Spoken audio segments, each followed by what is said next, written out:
अखिलेश जी, 23 तारीख को पटना में जहां अभी तक जानकारी मिली है, राहुल गांधी जी भी होंगे, मल्लिकार्जुन खड़गे जी भी होंगे, ममता बनर्जी भी होंगी और ममता दीदी भी वहां पर पहुंच रही हैं विपक्षी एकजुटता के लिए।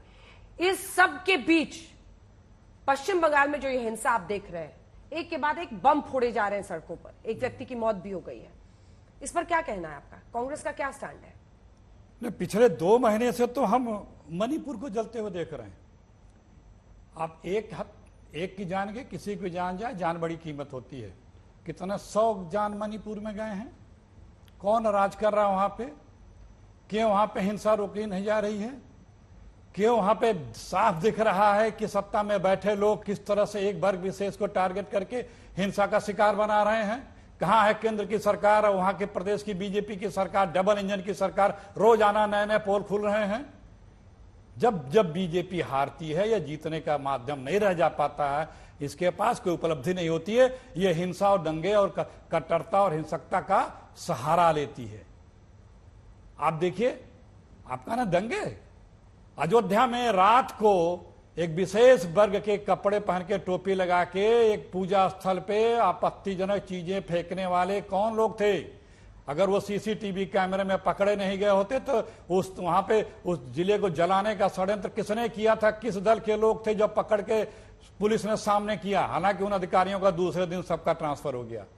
इसी उत्तर प्रदेश के पश्चिम उत्तर प्रदेश में एक ही साथ के 150 साल पुराने 5 मंदिरों को किस तरह से खंडित किया गया। और हुआ कि कौन इसका कोई एक वर्ग विशेष पे आया, लेकिन जब सीसी कैमरे पे पकड़ के आए तो वो कौन लोग थे, किस पार्टी के थे, बताने की आवश्यकता है क्या? राजस्थान में वो जो हत्या हुई थी एक दर्जी की, उसको करने वाले कौन लोग थे? पूरे देश में देखिए आप, इस तरह का ट्रेंड आज का नहीं है, ट्रेंड बड़ा पुराना है। जंग आजादी के बाद जब देश आजाद हुआ तो उस समय भी गृह मंत्री और उस समय जो हमारे राष्ट्रपति अभी नहीं हुए तरंग प्रसाद जी ने चिट्ठियां लिखी थी कि ये लोग किस किस तरह से भेष बदल करके कहां किस प्रकार से दंगे करा रहे हैं, अपने राजनीतिक लाभ के लिए षड्यंत्र कर रहे हैं। सरदार पटेल जी ने तभी चिट्ठियां लिख के बताई थी। ये चरित्र किसका है बताने की आवश्यकता नहीं है। बीजेपी हिंसा करा रही है पश्चिम बंगाल में। मैंने आपको तर्क गिनाया नहीं कंफर्म कर रही हूँ भाई, ये कर्ता कौन है? मणिपुर की बात क्यों नहीं हो रही है? मणिपुर कौन संभालेगा? मणिपुर क्या नॉर्मल है? मणिपुर पर भी जवाब दीजिए और साथ ही मणिपुर में जिस मणिपुर में कानून व्यवस्था है वहां पे, मणिपुर देखिए बहुत बिहड़ तरीके से मणिपुर की हालत खराब है। पहले मैं एक बात और बोल दूं, मैं इन दोनों प्रश्नों का जवाब दूंगा, मगर राहुल गांधी जी ने अमेरिका में जाके एक बात बोली थी कि हम लोग रियर मियर देख के चलते हैं, पीछे की बात करते हैं आगे की नहीं।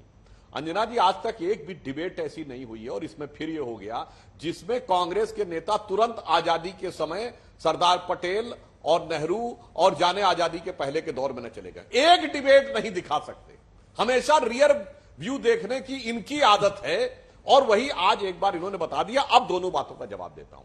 देखिए, मणिपुर की हिंसा की जहां तक बात है, वहां तो चुनाव हो चुका है, कोई चुनाव का विषय तो नहीं था। वहां पे एक निर्णय हुआ, उस निर्णय को लेकर समुदायों के बीच में एक संवेदनशीलता की स्थिति है जिसपे पूरी सतर्कता के साथ सरकार कार्रवाई कर रही है। गृह मंत्री जी अपना कर्नाटक का दौरा छोड़कर, उस समय चुनावी दौरा छोड़कर गए थे मणिपुर, फिर वहां पर बात की गई, इसलिए वहां पर एक अलग प्रकार का संवेदनशील वातावरण है।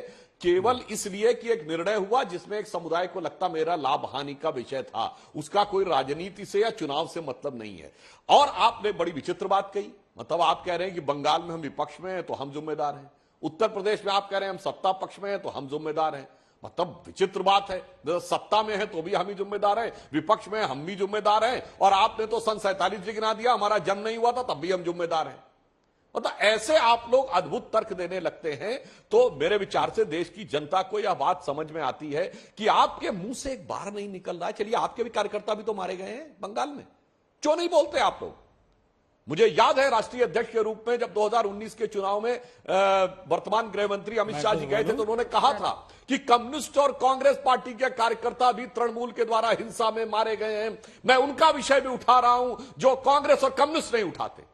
आज मैं आपसे कहना चाहता हूं, चलिए देश के साथ बहुत हो रहा है तो आप एक चीज का जवाब दे दीजिए, यदि 34% सीटों के ऊपर चुनावी नहीं होता है, निर्विरोध चुन लिए जाते हैं, यह लोकतंत्र के लिए सही है। और 71 जातियां जोड़ी जाती हैं ममता जी के सत्ता में आने के बाद ओबीसी लिस्ट में, उसमें 65 मुस्लिम है। और आपके हिसाब से दोनों बिल्कुल सही हैं, हम तो कुछ नहीं कर रहे हैं। आप इस पे अपना विचार बता दीजिए। 9 जून की रात 34% लोगों को सीटों पर चुनाव का मौका ही नहीं मिला, और यह लोकतंत्र की हत्या नहीं।